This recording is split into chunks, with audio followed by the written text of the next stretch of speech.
I'm honored to be here with people who've survived the law that's been in effect for 45 years.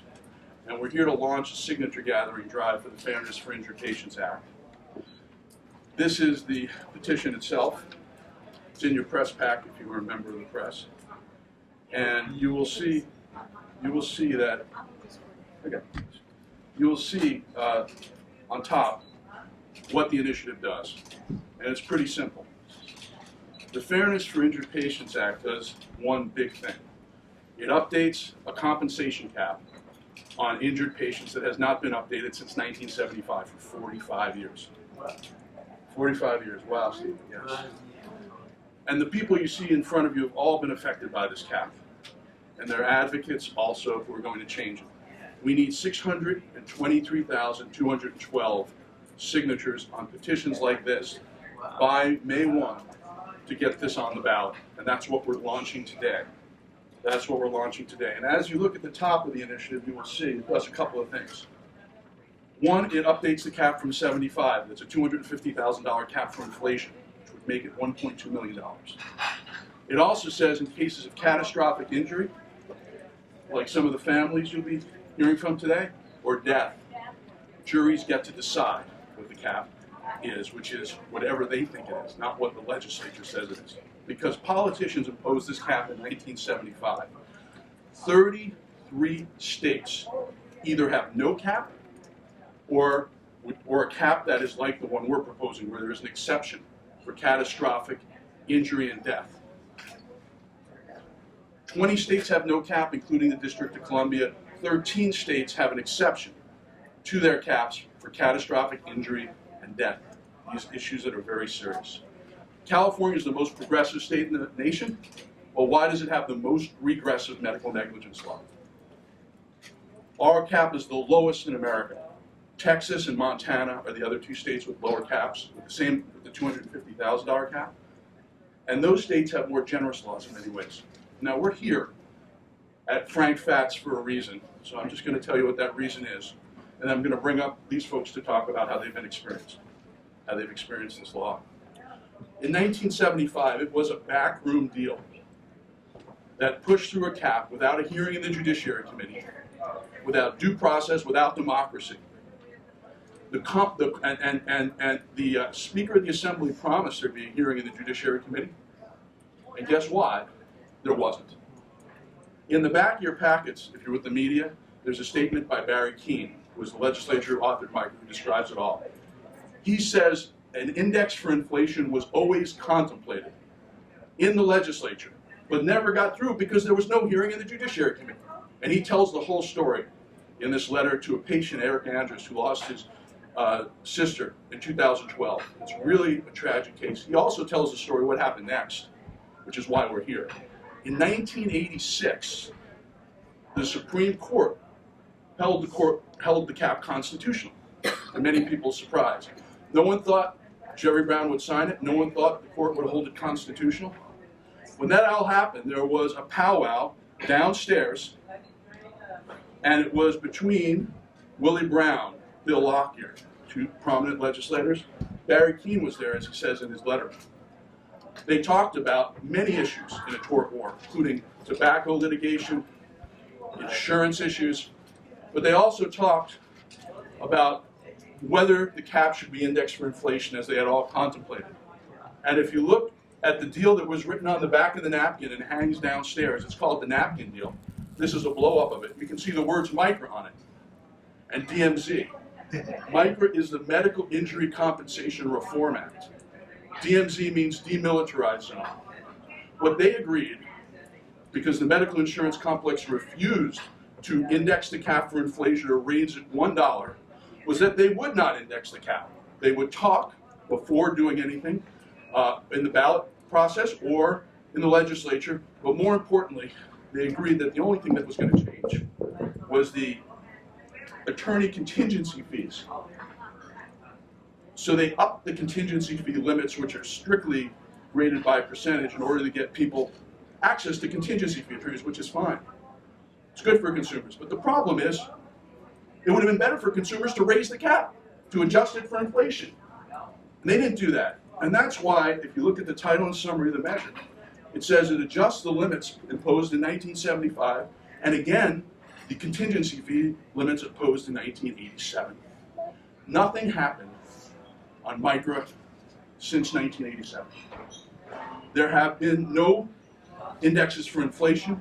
There have been no adjustments to the compensation for victims. There have been only 2 bills in the legislature in 45 years.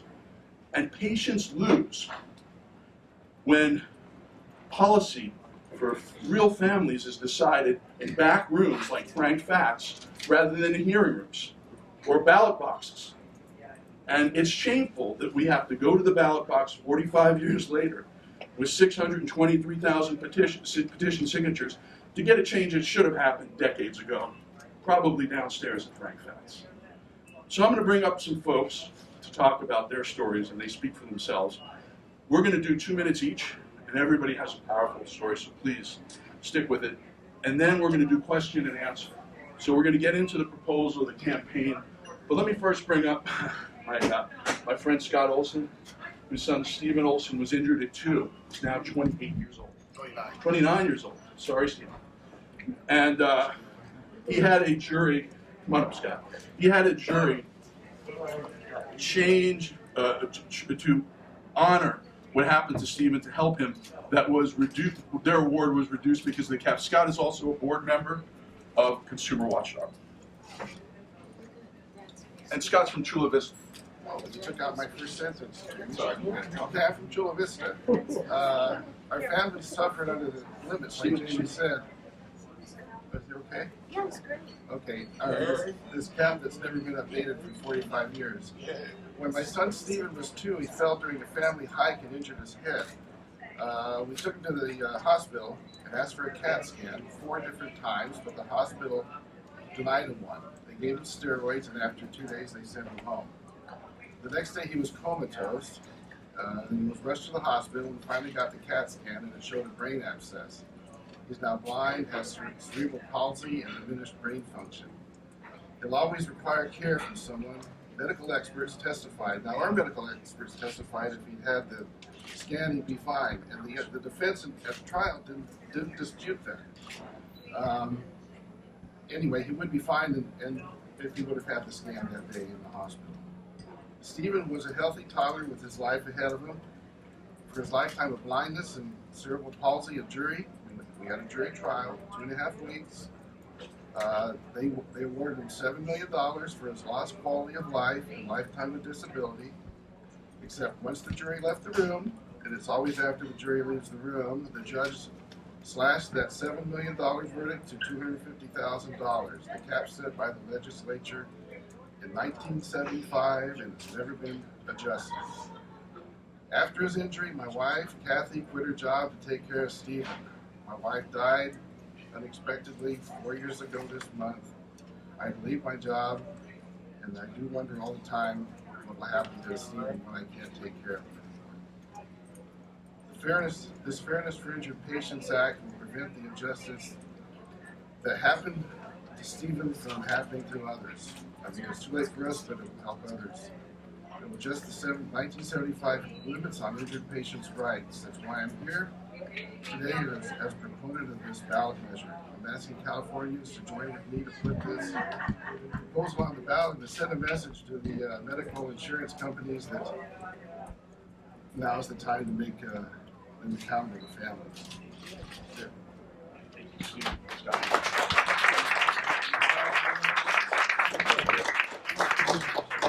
This is just a picture of Stephen when he was 4, with another friendly face you'll recognize. My favorite senator of all time of any state, who fought on the Senate floor against caps nationally and succeeded, who fought for HMO reform on the Senate floor using Stephen's case. We do have laws that now penalize HMOs for denying simple tests like the HMO that denied Stephen his care. So I'd love to bring up Senator Barbara Boxer, no more passionate advocate to change this cap.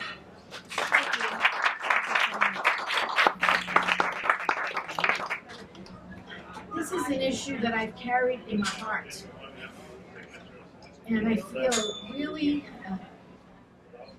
strongly about it. And if you look at this photo, you'll see me looking very young, a long time ago, in 1995, when Newt Gingrich sent over a bill.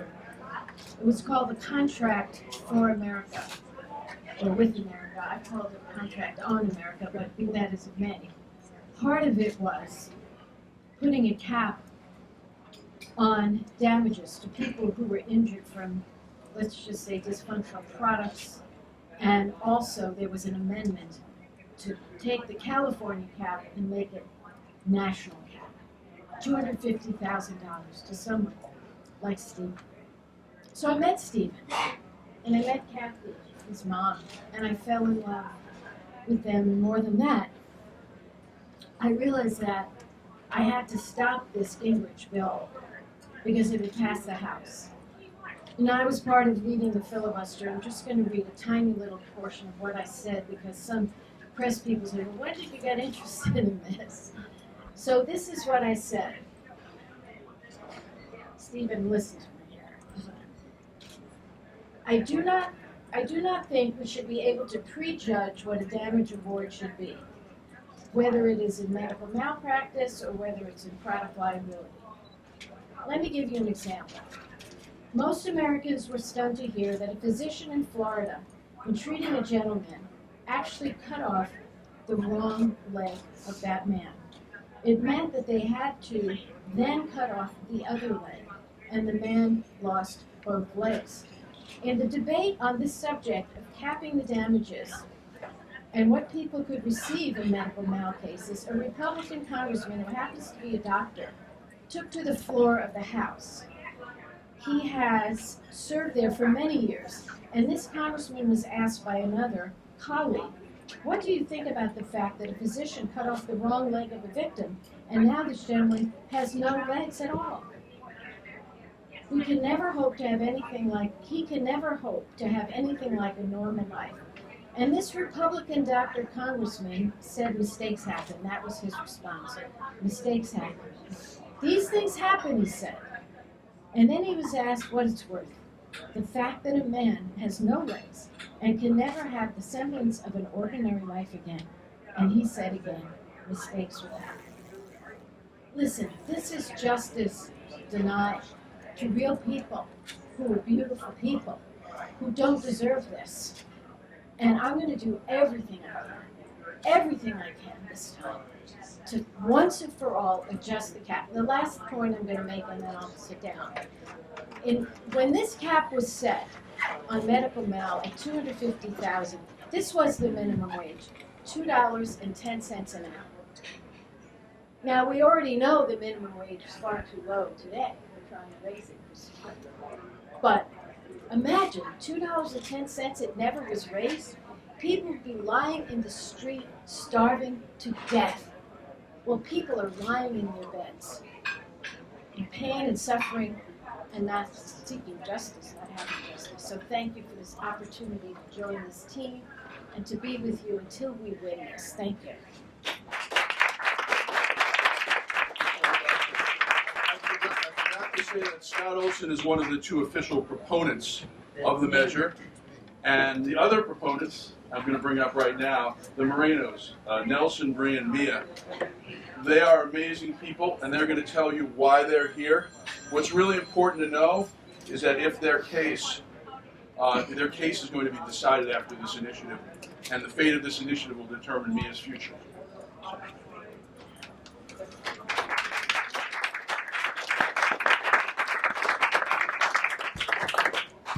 Hi, my name is Bree, Moreno, and we are from Olsen, California.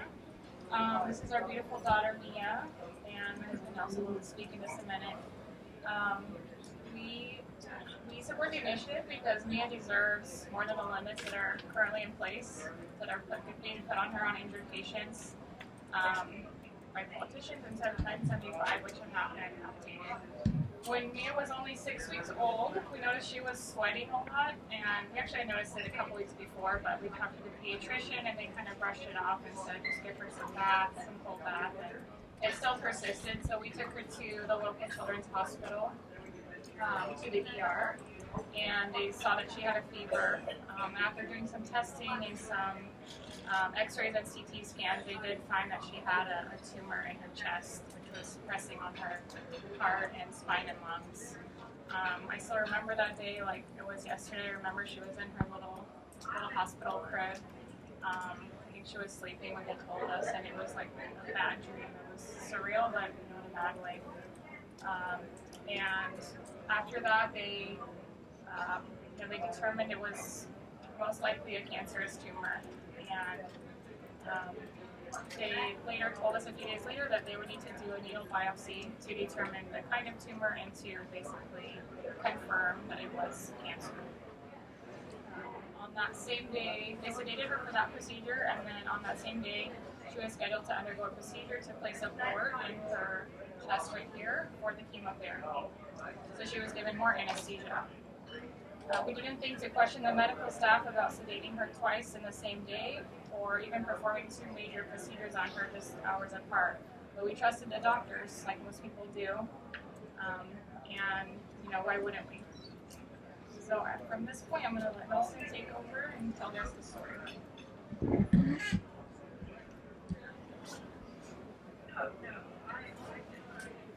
When my wife and I left the room, so they could start the course placement, Mia was fine. She was actually surrounded by the surgeon and the nurses. They told us to wait 20 minutes, and 20 minutes later, exactly 20 minutes later, we were in the waiting room, and the head nurse came in and told us that Mia's heart had collapsed, and that's the worst that can happen to a parent. And I remember my wife.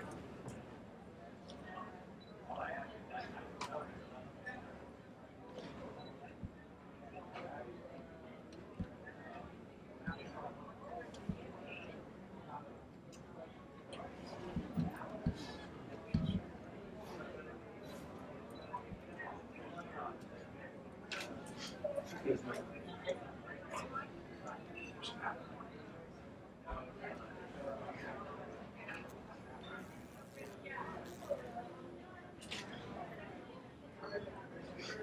I remember my wife losing her breath, and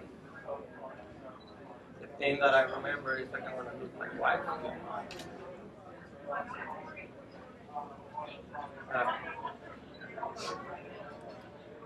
But anyway, the nurse told us that Mia's heart had collapsed, and she was receiving chest compressions. And we basically, literally, were told, pray.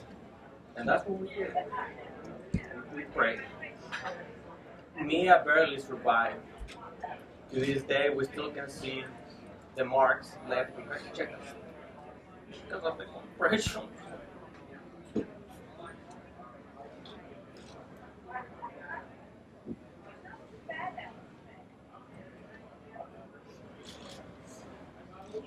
And we're told by neurologists that part of her brain had been damaged because the oxygen was cut off for too long during the cardiac arrest. We remain optimistic, however. But it was obvious over the several next months, we started noticing that she wasn't meeting her developmental milestones. And after some testing, she was diagnosed with cerebral palsy. We now know that not only was she sedated twice, but she was also over-sedated, which caused her heart to collapse right then and there, as if having cancer wasn't enough already for her. After seeking a second opinion from a leading hospital, we were told that the cancer was treatable and was also removable. Sure enough, she is cancer-free. But because of this medical negligence from the hospital where we first took her, she will now be disabled for the rest of her life. Sadly, Mia has very little control over her body's movement. and she will require constant professional and home care, and also expensive specialized equipment for the rest of her life. We haven't yet had our trial against the medical providers, but unless the compensation cap from 1975 is changed, Mia will not be able to recover more than $250,000. All for how she has lost in the quality of her life. Let that sink in for a moment. $250,000 compared to what she's going through and she will go through. While other kids run up and down, feed themselves, bath themselves, Mia can't do any of that. We do that all for her. Because of medical negligence, she may never be able to live alone, have a family, or hold a job. So Mia deserves better. So we're here today to do what's right, which is to propose and support this Fairness for Injured Patients Act, so that the jury and no politicians, in Mia's case, for instance, can decide what is fair compensation for everything Mia has lost, not a compensation cap set by politicians in 1975. That cap has never been adjusted and cannot even cover the basic care for her. So I'm asking, please help us to get justice for Mia by supporting this initiative in the 2020 ballot. And finally, this is not just for our daughter. This is for every single child out there that has been or will be affected due to medical negligence. So do what is right. Do what's right. Support the Fairness for Injured Patients Act. Thank you.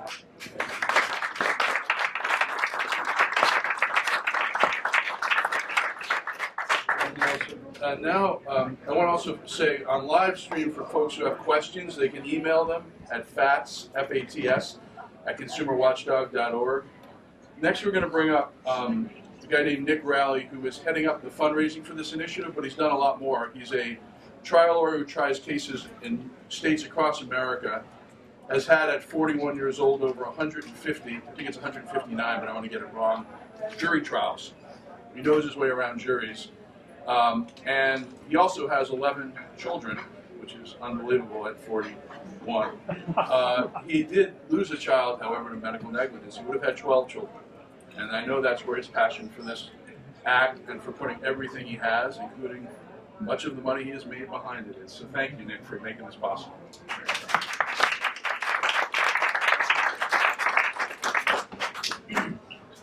So sometimes when I'm in a courtroom, I have to take really deep breaths to talk.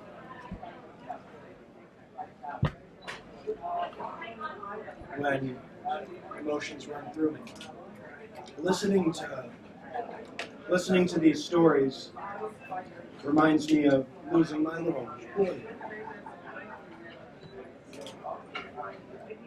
Ethan, who died because of medical negligence. Both of his lungs were blown out. I'm representing the people in this room. I'm not doing it for money. I'm not doing it to make a single attorney fee. I do a lot of this work, most of it pro bono, when I do it in the state of California, because that $250,000 cap, when you break it down and you take the statutory attorney's fees and costs, negligently killing a stay-at-home mother who has 4 children and a surviving husband, they end up with $100,000 as civil justice because of this cap. In 1999, I looked the first family in the eye. I was still in law school at the time, and I was still serving in the military as a military medic in the active reserves. And the lawyer who I was clerking for said, "You're a medic? Look at this file." The stay-at-home mom had been going into the hospital and going into her HMO for about 2.5 years with clear symptoms of cervical cancer. She started at 140 pounds. By the time it was diagnosed, she was down to just shy of 90 pounds. Her husband and her 16-year-old daughter had to carry her in, and they actually carried her into a Planned Parenthood where she could get free care. And they diagnosed the cancer. She died 2 weeks later. The medical negligence was egregious. I got certified as a law student, and I was able to work on that case and do the depositions. And the defense lawyer and the insurance adjuster, we went to this thing called a mediation, and they looked us in the eye and said, this case is worth $250,000 soaking wet, so why would we offer the $250,000? The case ended up settling. I finished law school. I got licensed to practice. I've dedicated my career to helping families, to doing the best that I can for them. I've had to look hundreds of people in the eye and tell them that their child who's been negligently killed because that child got the wrong patient's medication, or the person who had the wrong limb cut off, or a person who stay-at-home parents who were negligently killed, looking at their surviving children in the eye and saying, I'm sorry, but in the state of California, civil justice is only worth $250,000. I cannot count how many times I've had to look people in the eye and tell them that. I don't want to say that to them anymore. So I wrote this ballot measure. We're going to change things because it's the right thing to do. Please listen to everybody else here, and thanks for coming.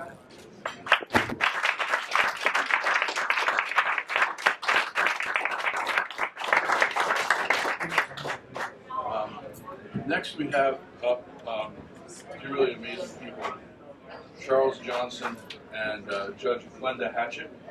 And I'm going to let Charles introduce his mother. I'm going to introduce Charles, but they both come up at the same time. Charles tragically lost his wife in childbirth at Cedars, and he's going to tell you, Cedars-Sinai in LA, and he's going to tell you about it. And his mom is a judge, not only a judge in real life, in Atlanta, but also a judge on television, which means a lot more people know her. She's had 2 television shows. So Charles and Judge Hatchett, please come on.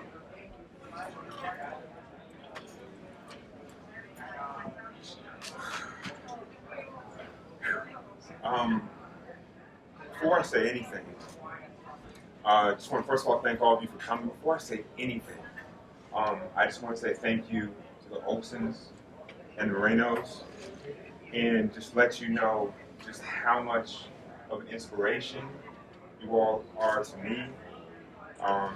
And I am honored to share this afternoon with you in the fight beside you. So, I am Charles Johnson IV. I am the extremely proud father of 2 amazing boys, Charles V and Langston Emil, who are 5 and 3 going on 33. And but the best decision I ever made was making Kira Dixon, Kira Johnson. When we talk about my wife Kira, we're talking about truly, and like I told Trista when we talked, we're talking about, and I told Nick the same thing, we're talking about sunshine personified. We're talking about a woman that raced cars, that had her pilot's license, that spoke 5 languages fluently, and just to be honest, Shane, she was way out of my league. And so I've always wanted to be a father. So we welcomed our first son, Charles, in September of 2014. We had always talked about and prayed for back-to-back boys. And we were over the moon. We found out we welcomed our second son, Langston, in April of 2016. Kira and I had recently relocated from Georgia out here to California. And so on April 12th of 2016, at our doctor's recommendation, we walked into Cedars-Sinai Hospital in Los Angeles for what we expected to be the happiest day of our lives, and ended up walking straight into a nightmare. And so we went in for what was supposed to be a routine scheduled C-section at our doctor's recommendation around 2 o'clock in the afternoon, after the Delivery Langston, our new son, was born perfectly healthy, 5 fingers, 5 toes, 10 fingers, 10 toes, right? Looking super handsome, just like his dad, right? And just everything that we had talked about, everything that we had prayed for was finally here. And shortly after the delivery, they take us back to recovery. And as we're in recovery, as I'm sitting there just taking it all in, the pride of being the father for the second time, as I look down by Kira's bedside, and I begin to see the catheter coming from Kira's bedside begin to turn pink with blood. This is around 4 o'clock in the afternoon. I bring it to the attention of the staff and the doctors at Cedars-Sinai. And they did a couple of things, including ordering blood work, a series of tests, including a CT scan. A CT scan that was supposed to perform STAT. Now, when we say STAT, what does that mean for everybody in here? Now. Right now, right? Right now. So at this point, I'm concerned, but my wife is healthy, my baby is healthy, and we're at Cedars-Sinai. This place is supposed to be the place. 4 o'clock comes, 5 o'clock comes, still no CT scan. 6 o'clock comes, no scan. 7 o'clock comes. By this time, Kira's shivering uncontrollably. She's beginning to become increasingly pale. And all this time, my mother and myself, Kira's family, were all asking the staff, what's going on? Where is the scan? When are you guys taking her back for surgery? And we're getting the run. 8 o'clock comes, no CT scan. 9 o'clock comes. Kira's still there, suffering in extreme pain, suffering and continuing to bleed internally, while the doctors and the staff at Cedars-Sinai did nothing. 9 o'clock, 10 o'clock, 11 o'clock. It wasn't until 12:30 a.m. that the staff at Cedars-Sinai finally made the decision to take Kira back for surgery. After allowing her to bleed internally for almost 10 hours. When they took Kira back to surgery, we're finally walking down the hall, and at this point I'm frustrated, I'm angry, but I'm relieved because they're finally doing something. They're finally doing something. As I'm walking next to Kira's bedside, I'm holding her hand, and she's telling me, baby, I'm scared. I'm scared. And as a husband, as a father, I did the best thing, the only thing I knew to do was just tell her everything's going to be okay. As we're walking down the hallway, one of the doctors who was responsible for her says to us, it's not a big deal. Sometimes these things happen. We're going to go back into the same incision we made for the cesarean. She'll be back in 15 minutes. She'll be back in 15 minutes. When the doors open to take care of the surgery, and they closed behind her, that was the last time I saw my wife alive. When they took Kira back into surgery and they opened her up, 3.5 liters of blood in her abdomen, where she had been allowed to bleed and suffer needlessly almost 10 hours. And so, as I stand here today, there's so much that I want to say, there's so much that I want to share about my wife and what happened after. And we've talked about these caps, we've talked about inflation. We talked about quantifying the value of a human life. What I want all of you in this room to understand is that there's absolutely no way you can quantify how difficult it is to tell an 18-month-old that his mommy's never come home.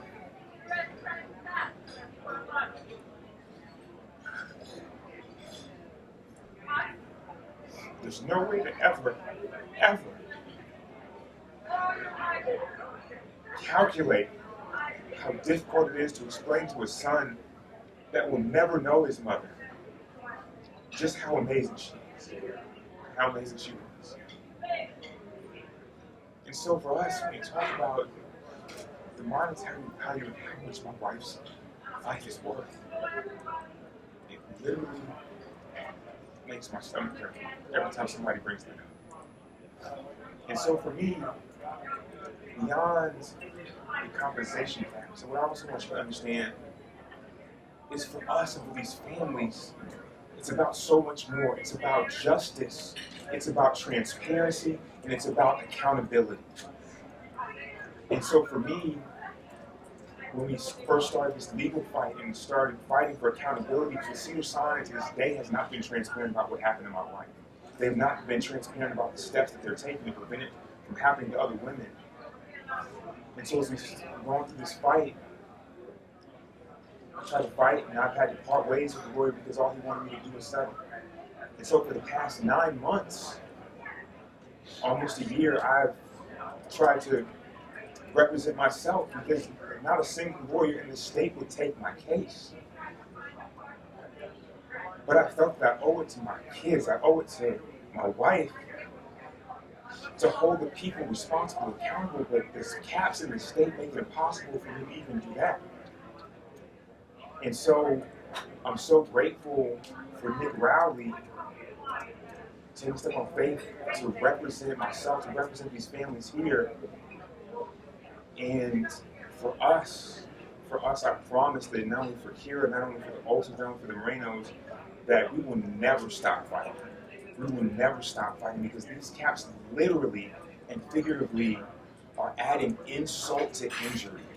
And the people of the state of California deserve so much better. Thank you.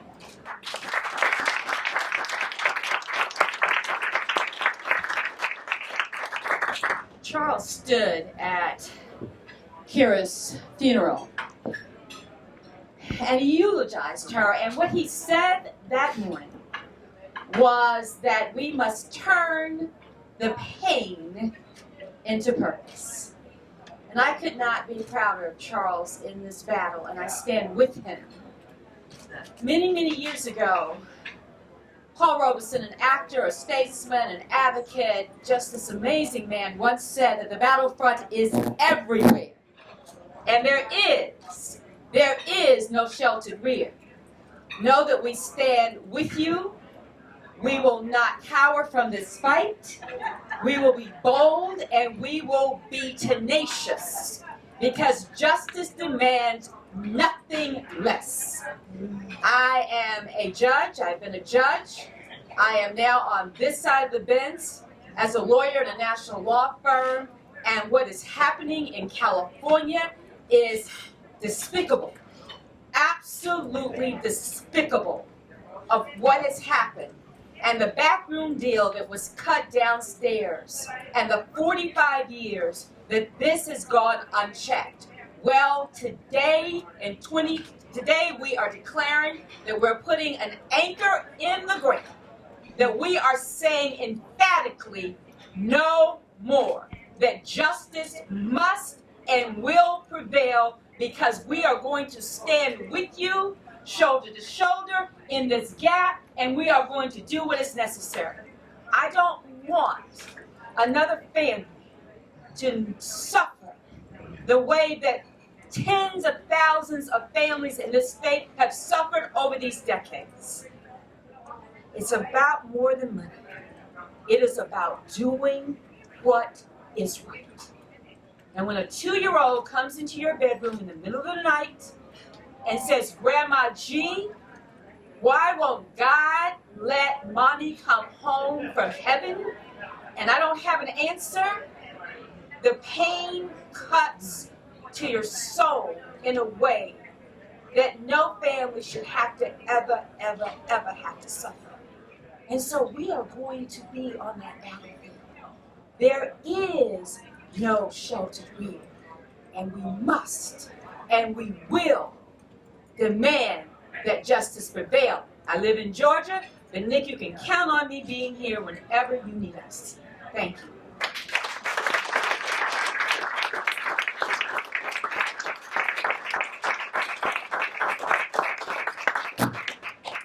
Next, to show that this happens to everyone, no matter who you are.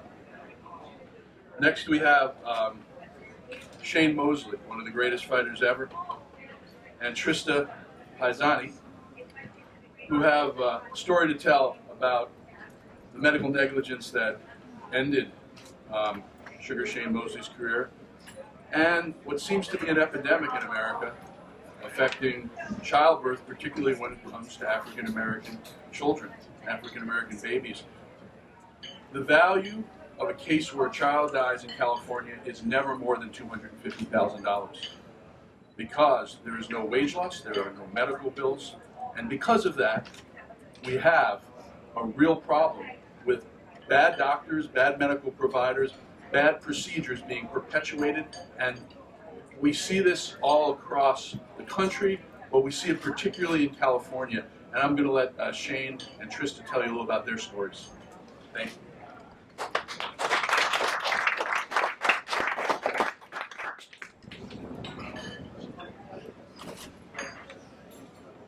Hi. Thank everyone for being here today. I just wanted to start off with that. Thank you guys for being here to support FIPA and to listen to the stories. I'm like a little teary mess just from listening to everyone's stories. So I was planning to get up here and talk about my personal story. I just don't think that I can. So I'm not gonna. I'm a crier. I'm sorry. All these stories are so devastating just listening to them. And I think that you guys have gotten the point, right? You know, this law has to change. It's hurting families. It's hurting everyone. Everyone in California is at risk to be a victim because the doctors don't have any oversight. I brought someone special with me today. He's my personal hero. You probably know him as Sugar Shane Mosley. He's a 7-time world champion. He's a 2-time Hall of Famer. And he's also a victim of medical malpractice. He's supporting me as I'm standing up to be an advocate for the loss of my twins. And, you know, Shane doesn't need to be here to fight for people. He'll be okay whether this law is passed or not. You know, my twins are gone, and so, you know, we'll carry on. Just like the Olsens, they'll carry on. We're here because, like Judge Hatchett said, we are fighting for change now. And thanks to Nick, who's a good friend and an amazing attorney, and he's fighting to change this law, and I thought there would be no justice. Like, can this law ever be changed? Do laws like this ever get changed when they're backed by, you know, billion-dollar companies? Very rarely. And I can sense that in Jamie when he was talking. He was frustrated. We're all frustrated. And why? Why is it so hard to change a law that's clearly wrong? Because the insurance companies are going to flood the media with $100 million worth of propaganda and lies telling you that changing this law is going to raise your insurance rates. It's not. And even if it did raise it a little bit, isn't that worth the peace of mind knowing that you're going to go into the hospital and you're going to come out alive? This isn't this is a no-brainer. This is a no-brainer law that we need to pass it. How do we get it passed? How do we get it passed where doctors can't just end your career by burning through your nerve and feel like there's no repercussions? Because there's a cap that limits your damages where lawyers won't take your case if you're retired or if you're a child or if you're a stay-at-home mom. We have to tell each other. I know it's not as interesting as Ariana Grande's, you know, outfit or the things that you hear that just spread like wildfire, but it's important. So we all, especially the media, thank you guys so much for being here. You're integral. You're so important. Everyone here, you know 100 people. Tell those 100 people. Tell those 100 people to tell those 100 people. We're doing what we can. We're telling every influencer, every celebrity, everyone that we know. And guess what? Insurance companies, we're coming for you. This law is going to change in November because we're fed up. People have had enough. We don't want to see any more babies who are getting killed, who are getting disabled, any more careers that are getting ruined, any more wives that are getting killed. We've had enough. And Shane's going to say something.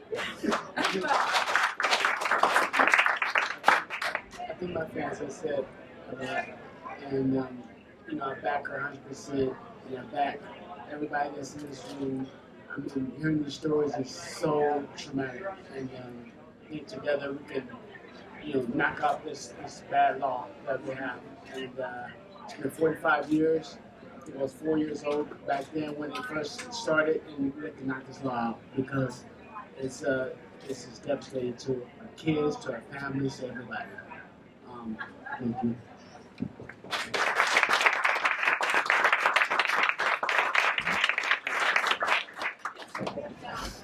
Just for folks who want to know a little bit more about Shane's story and about Trista's, in the packet are write-ups on everybody's stories, including theirs. Is a full page, so you can read about it, and you can read about it online at thefairnessact.org. Just real quickly on Shane's story, he went in for a very simple elective surgery, and it was supposed to, be something where he could fight very quickly, a couple of weeks. There's an instrument called the bovie that was dropped on his forearm that nowhere near the surgery site burned him and burned his nerve, and he can't fight anymore. And they didn't tell him about it for quite a bit of time. We were talking about it last night. No accountability. He had to figure it out days later. And then the nerve damage was more lasting. He figured it out longer. And because of that, he cannot fight. But because he was really at the end of his career still fighting, this cap really has an impact on him. His quality of life, his enjoyment. I mean, we talk about these damages as pain and suffering, but that's not accurate. When you lose your sight, you lose your livelihood, you lose something. That is what these damages compensate you for, particularly when there's conduct, there's malicious conduct, people don't tell you about something. So this is critical even to a champion boxer to be compensated for what he lost and his ability to fight, which he's been fighting since he was 8 years old. So please read these stories, please do. I'm going to bring up a woman who's going to talk about how this affects women. She's a powerhouse, and she is the author of The Nancy Pelosi Way. And there's no one really I've known up here who's done more for the Me Too movement and for women's rights. And I'd love to bring up Christine Pelosi.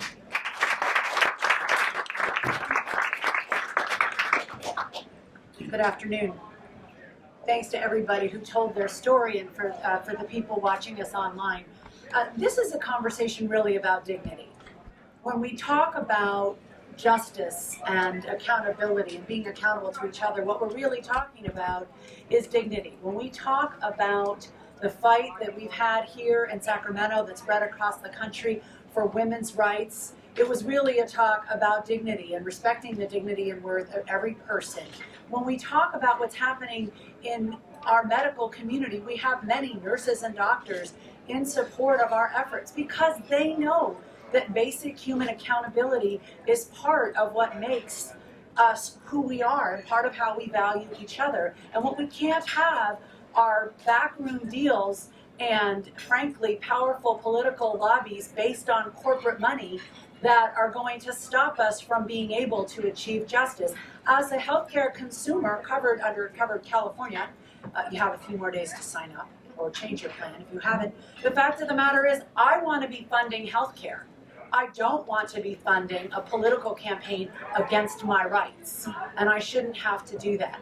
My young daughter Bella and I were in a car accident recently. We're fine. The fact of the matter is, we have insurance limits, and so did the driver who hit us, that are well past $250,000. But if we were injured and then taken to the hospital, the value of my life, of her life, the value of our dignity, the value of our health would only be $250,000. Now, how could it be that you could be injured anywhere in California and have insurance that would cover your injury unless and until you go into a medical setting, into a healthcare setting, and if it's a doctor or a nurse or a healthcare provider who makes a mistake, as all human beings do, somehow you'd be artificially limited to $250,000. When you think about the women of the state of California, and I proudly serve as the Women's Caucus Chair of the California Democratic Party, when you talk about the people who are making the healthcare decisions for their families and the people who are taking time off, whether it's taking a little kid to school, taking a little kid to a doctor's appointment, caring for your spouse, caring for your parents, it largely falls on women. And so these caps, while they certainly fall on dads and sons, they fall disproportionately on moms, on women. And that is why this is not, healthcare justice isn't just a human rights issue, it's also a women's rights issue. And I encourage everybody to stand up together. I can't wait to put my name formally on that piece of paper, to rip up the napkin, which, as you saw today, was unfortunately used to dry the tears of these families who should not have to suffer the indignity of being so completely disrespected by the corporate structure. And that we can't even say, let's give a jury a fair chance to look at what the fair value of your injury is and compensate you accordingly. So on behalf of the women of the state of California, I urge everybody to support this measure. We have one more speaker, Ibiere Seck, who's just going to chime in. She is a powerhouse attorney, going to be the first African-American woman, president of Consumer Attorneys of LA.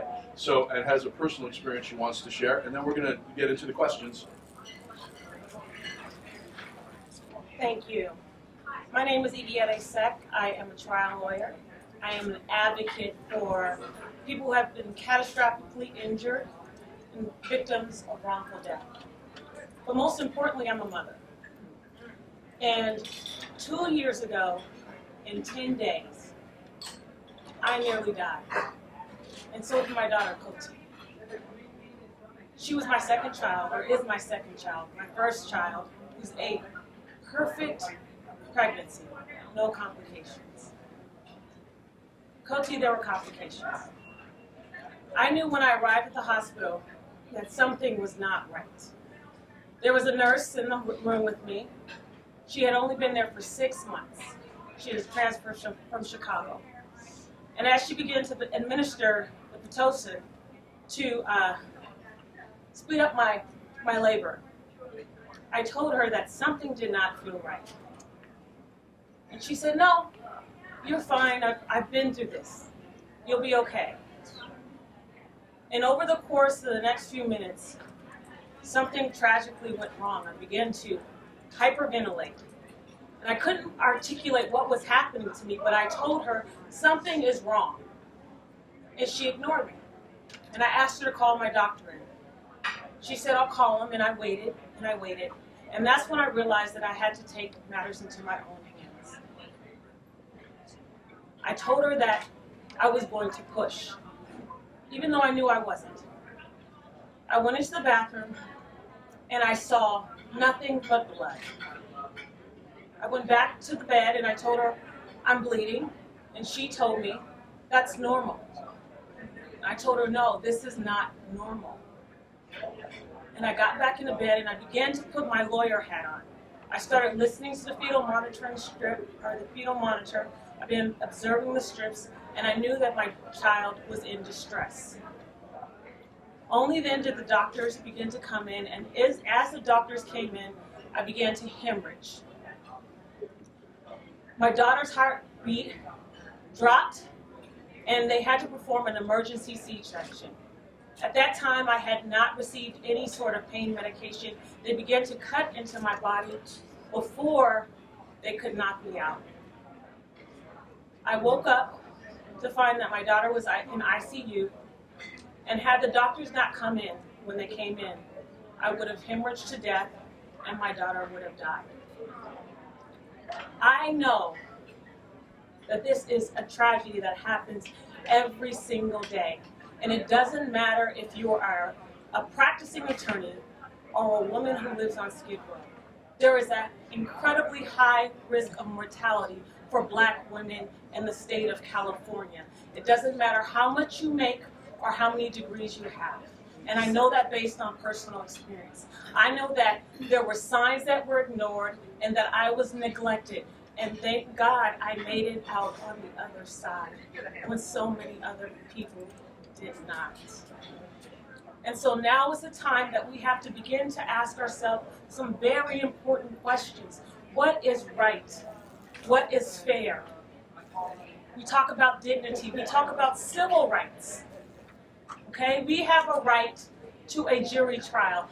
12 individuals get to decide what is the fair amount for an injured individual, not legislators. Okay? The Constitution says we have the freedom of speech. It doesn't set a cap of 250 words. Okay? Just like there should not be a cap of $250,000 on a human life. My life, my child's life, his wife's life. Okay? So this act is about fairness. It's about being responsible.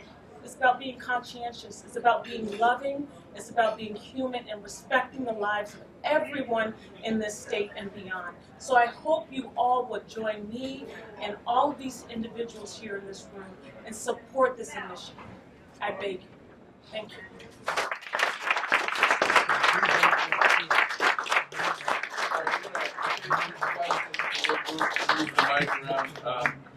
Angela. Question for Senator Box. I'm just going to repeat it so people can hear. Go ahead. Senator, you said you were going to actively campaign for this initiative. Can you explain that? Are you going to be appearing at campaign events? Are you going to be raising money for it? What exactly? Well, I'm part of the team. As soon as we get qualified, I hope to spend a tremendous amount of time going up and down. I'll do whatever they say. I mean, whatever works. If it works for me to make an ad, I'll make an ad. If it doesn't work for me to make an ad, I won't make an ad. We'll be smart about it. I forgot to say one quick statistic. Everybody, this is so important. I can't believe I forgot it. No one knows the answer to this question except a few people in this room. What are the 3 top causes of death, the leading causes of death in America? Number 1, you probably know, is heart disease. Number 2, you probably know, is cancer. And number 3, if you go in the street and you ask an average person, they'll say car accidents, suicide, no, medical errors. Do you understand what I'm saying? Medical errors. So you know how many people that is a year? Between 200,000 and 400,000 people in our country are the victims of medical errors. And I would just say to you, in California, we have the most problems of any state because we're so big, and we just normally do. By adjusting this cap, it's going to have a salutary impact on what doctors do. When somebody says, I'm scared, I'm bleeding, get in that room, because you'll have to pay for it. I hate to say that, but that's the fact. Follow the money and what it represents, and we're done with it. You're gonna have to pay hard if you destroy a life like this one. What do you say to the criticism that this will drive up healthcare costs even higher? It's not true. It's actually the opposite. Because I can tell you right now, let's just take Stephen's case. If something happened and there wasn't a way for the family to take care of Stephen, who do you think is going to pay for it? It's going to be the state. It's going to be the programs of the state. So I don't believe it. I believe at the end of the day, it's going to save money for California. And if I could kick that to Scott real quick. Scott, can you just talk about when you left your job? Because again, Scott had a $7 million verdict reduced for his for Stephen's quality of life, for his minus $250,000. There was also an economic component, okay, which came out to less than $3 million for his lifetime, because there were other services available like Medicare. So Scott, who is when you had to leave your job to take care of Stephen, what happened with his medical care, and what is the status right now of how he gets his medical care? Well, at first, he was getting covered California. But now, after 2 years, he became eligible for Medicare. So he's getting Medicare right now. And if this initiative passes, what will happen is that, and we'll let Nick address this, that wrongdoers now get to introduce evidence of Medicare, Social Security, private health insurance policies like Scott's that covered Stephen his whole life. And so that's why when he got an economic damage award for Stephen, who's got to live his whole life, he's going to be 80 years old from the time he was 2. It's really not very much money, is because the wrongdoers got to introduce evidence saying they're going to pay, we're not going to pay. Our initiative changes that and says wrongdoers can introduce evidence of collateral source payments, and that when private health insurance pays for an injury, Medicare, they get to go back and take it from the wrongdoer, from the malpractice insurer. So all of us aren't paying for these injuries. So it's undoubtedly going to save money just with that one provision, because we're all paying for Stephen's injuries, not the HMO and the doctor, hospital that did it. Nick? How many people in this room know what collateral source rule means? See, I got my speech back. There's a couple of people, actually. There are a couple because you all practice law. Here's what the collateral source rule is.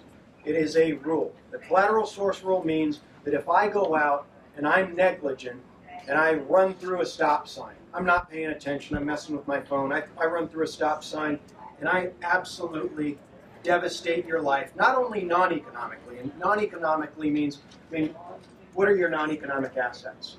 Life, liberty, the pursuit of happiness. Those are the things guaranteed by the Constitution that we have. Our love, our companionship with our loved ones, those are non-economic assets. And when those things are ruined, they turn into non-economic damages, which are capped at the $250,000. The economic damages, and you'll hear this argument, well, there's no limit on the economic damages, is there? In medical negligence cases, you can get all of your economic damages. That is a bold-faced lie. It's not true. Because what they did in 1975, they wrote a provision in there to say that the collateral source rule doesn't apply to medical negligence cases. Here's the collateral source rule. So I devastate your life non-economically, but also economically, which means that, let's say, you can't ever work again. So your economic damages are $5 million because you can't ever work again. What I get to do if I'm a medical provider, an HMO, medical corporation that was negligent, and I ruined you economically to the tune of $5 million, is I get to say, hold on, I don't have to pay a penny of that. I get to zero that out because you have a disability policy.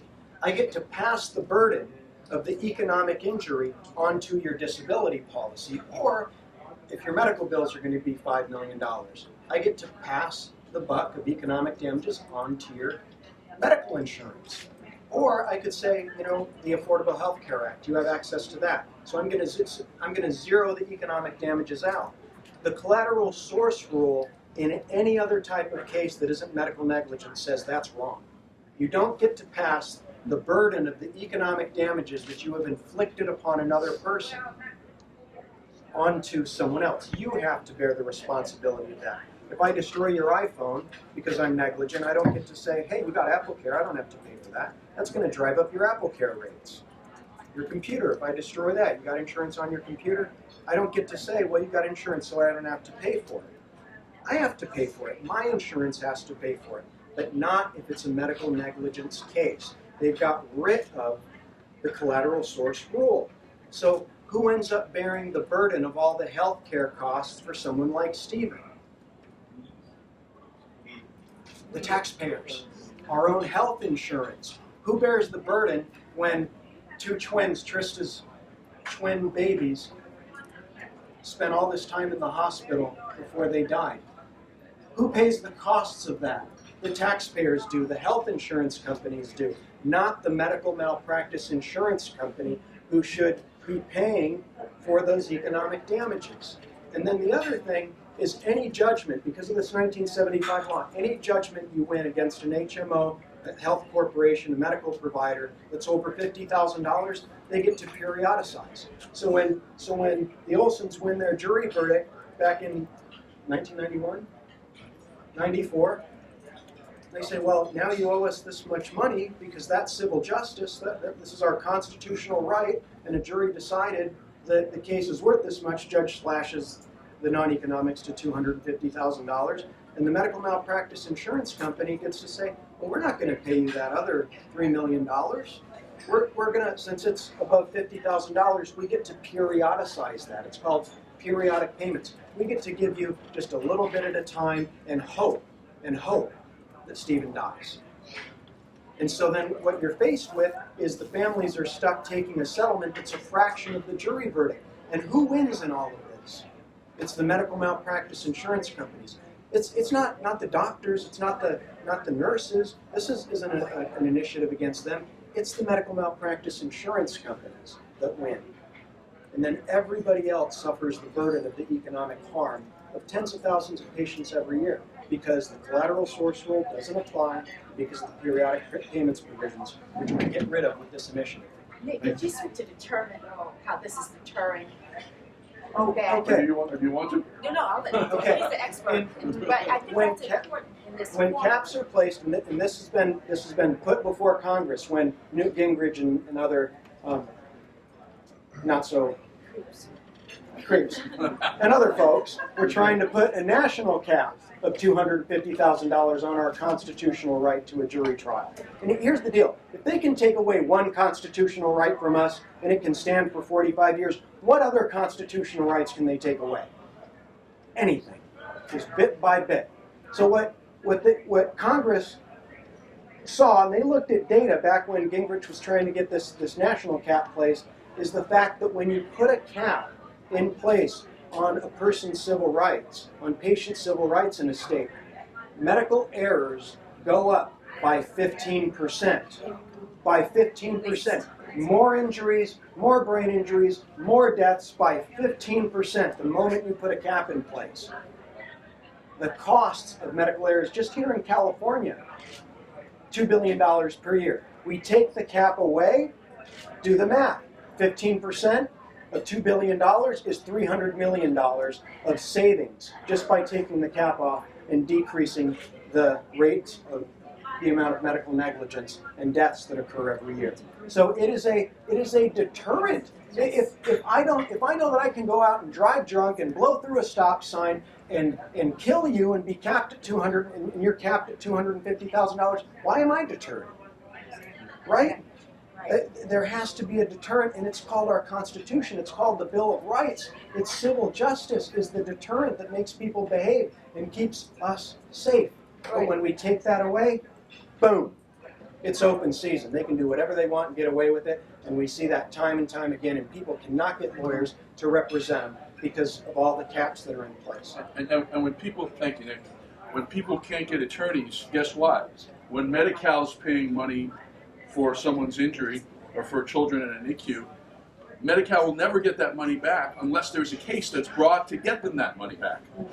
And the state loses a lot of money. Can we get any more questions? Okay, sorry. Go ahead. You have a meeting with them? Well, we have a meeting with the governor at 1:30. No, not with the governor. I should say that. We're having a meeting at the governor's office with the Legislative Affairs Secretary, Anthony Williams, at 1:30. We're going to walk over about 1:10 or about 1:10, 1:15. People are welcome to join us to the door. I don't know if they're going to let us in. We'll try. Fine. With the media. They'll let us in with some of the families. The governor's, wasn't able to meet before the end of the year, so we arranged this, and we're hoping to see him in the first couple of months of the year. This is obviously not something that has been dealt with by the previous governor, who actually signed the law. So we had hoped it would be, but it falls to this governor to listen to these patients and find out what's happening and pick it up and try to deal with it. Is there a solution available from his office to the legislature? Is there a solution available? There is absolutely a majority vote of the legislature could fix this problem. It has not done it in 45 years, but after the human truth that we hope they all hear about, because we do have at least one family who suffered like this in every legislative district in the state. When they hear that, things can change, and if we really have open hearings and an open process. Here's what they'll try to do. What they'll try to do is say, well, let's just raise the cap to reflect inflation. What that's saying is that what they did back in 1975 is right. So that ain't going to work. If there's any potential for a legislative deal, there is no cap on people's lives that are wrongfully killed. And there is no cap on children that are permanently brain injured. That cannot stand. And if we allowed the politicians who've done nothing in 45 years, okay, to go back into their back rooms with the lobbyists for the insurance industry and cut a deal, I'm going to tell you, it'll be a shitty deal. And all it will be doing is ratifying what they did in 1975, which was wicked, which was absolutely wicked and wrong. So, legislative deal, we need the voters. This is why people say, I don't like ballot measures. We should leave it to the legislators. This is an example of why we need ballot measures, and why people who are just their instinct is to vote no on a ballot measure because they trust the government. This is the situation where you vote yes. This is why we need ballot measures, is to push things through that the corrupt politicians refuse to do. And I can tell you that even though it is hard to fight $100 million, there are examples. In 1988, the founder of our group, ConsumerWatchdog, powered through the toughest insurance reform in America, over $80 million in insurance industry money. What's the $100 million?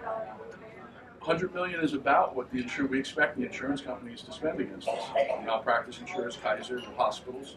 We expect it to be $100 million. And, we will have a fraction of that, but enough to get a message out. And if in 1988 dollars, it was $80 million by the insurance companies against an initiative to regulate auto and property casualty insurance, we won. And just to understand the consequences, we're now the only state in America with no where you're not charged your auto insurance by your zip code. So there's economic and social justice. And we've saved $150 billion for people on their auto insurance. That is an independent study by the Consumer Federation of America on the 30th anniversary. So when you get one of these through, against all odds, you slip it through because you have the human power, it makes a change for 30 years. Just like when you go in a back room downstairs and sign the back of a napkin, it limits you for 45 years. You know, and that's why we got to go do this to the napkin. We're going to all sign petitions. We'll take another question from Malcolm. Anybody have a question? Sharon, no? Steven, have a question? There's one. Yeah. Yes. Well, Go ahead. Yeah, let me ask, Angela had one too. well, I just to follow up on Yeah. The governor. So, do you expect? Can you just talk about what you expect him to do? Do you expect I don't him to- expect anything except for him to listen. I talked to him with one of our board members, Roseanne DeMauro, who's the head of the Nurses Association for years, and a big early backer at the beginning of his term. And what I said to him is, the time has come, and what we expect you to do is meet with Stephen Olsen. I mentioned his name. I didn't know the Morenos back then, but I wanted to meet with the Morenos, and I wanted them to hear him. I think this governor, if he hears what we heard today, can't turn away, despite everything arrayed in the building, because I think he's a decent guy. But Do you need his support? to get a bill through, No, or we don't need his support to pass this ballot measure, but we certainly need his support to get something that is significant through the legislature. Because Nick's right, it's going to be crumbs if the governor doesn't say, I can't let this happen in my state. We're the most progressive state in America. Is he the most progressive governor? If he is, and he listens to these stories, he's known something got to change. But we're not counting on it. We're just hoping. Let me tell you, Gavin Newsom is a good man. He reached out to me right before he actually officially launched his run for governor. He called me up. He wanted to sit down to meet one-on-one and get my thoughts on some things. Because I frame things a certain way, and he reached out to me. I got a call. It's like, wow, this is Gavin Newsom. I said, wow, that's neat. That's great. Of course I'll meet with you. So we sat down. We sat down in the lounge at the Montage Hotel, and we spent time together. And he ran some things by me. I thought, what a neat man who cares so much about the people. I looked him in the eye. I felt, ever since I was little, I can feel people and who they are. Are they rotten? Are they good? I've just always had that in me. It's something my great-grandmother had. I said, this is a good man. And as we finished our talk and I answered his questions and gave him my thoughts on things, I said, there's one thing when you run for governor, and I hope it doesn't stop there, because we need someone like you leading our country as president, is what I told Gavin Newsom. But there's one thing in the state of California that needs to be fixed, and it's that bad law from 1975. It's that cap on damages and what it does to medical patients and families. Gavin Newsom looked me in the eye and he said that law is wrong and it's got to change. He looked me in the eye and that's what he said. And I shook his hand. I said, thank you. Gavin Newsom looked me in the eye and said that Michael, a law passed in 1975, was wrong. And if he said that to me, when he shook my hand and looked me in the eye, then hopefully he'll stand up and say that to everybody else, because now he is the governor. And the time is now. It's not after a second term.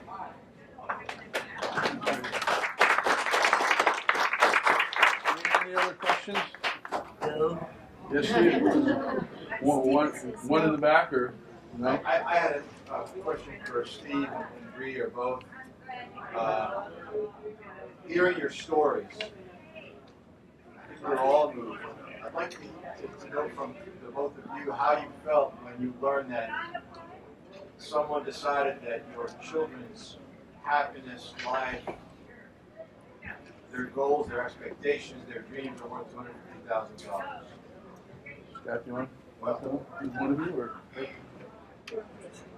That's a good idea. In our case, we already knew there was going to be a cap, so we knew that when the jury awarded that, it was going to be reduced. But you should have, I could have brought it with me, you should have read the letter that the jury foreman wrote to the newspaper in town, because he was pissed off, because he didn't know anything about it.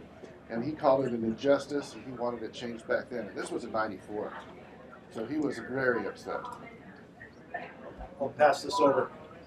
The juries that will be deciding the Mosley's case, the Charles Johnson case, the Moreno's family case, those California juries will be lied to unless people sign this ballot measure and vote yes in November 2020. Those juries will be lied to, and the value of their quality of life damages will all be limited and capped at $250,000, which, if there were attorney's fees, which they are not because I'm representing every one of them, if there were attorney's fees, that'd be $100,000 for them.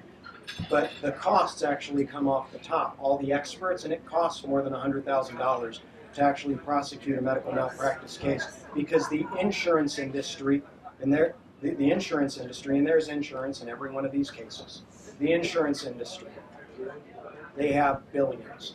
And they can hire experts from all across the country to come in and say what they need to have said in order to defend the case. That's the reality. That's the truth. And unless we vote yes in 2020, these families are going to suffer the same injustice that every other California family has in the past 45 years.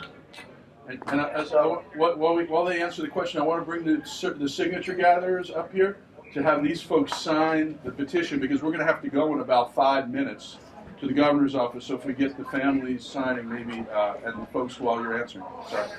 Yeah, just really quickly, I remember when our previous lawyer told us we were almost to mediations that it will be capped at $250,000 for pain and suffering.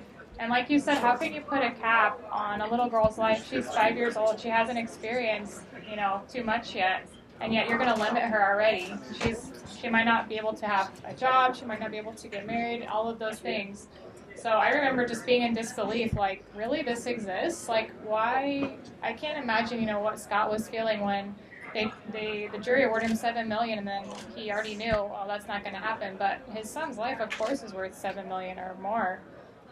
So I just hope that everybody, signs the initiative, get out there and vote. This is something you need to vote yes on. So that's about it. Thank you. Thank you all. I think we're going to end it there for now, unless anyone has a dying or pressing question.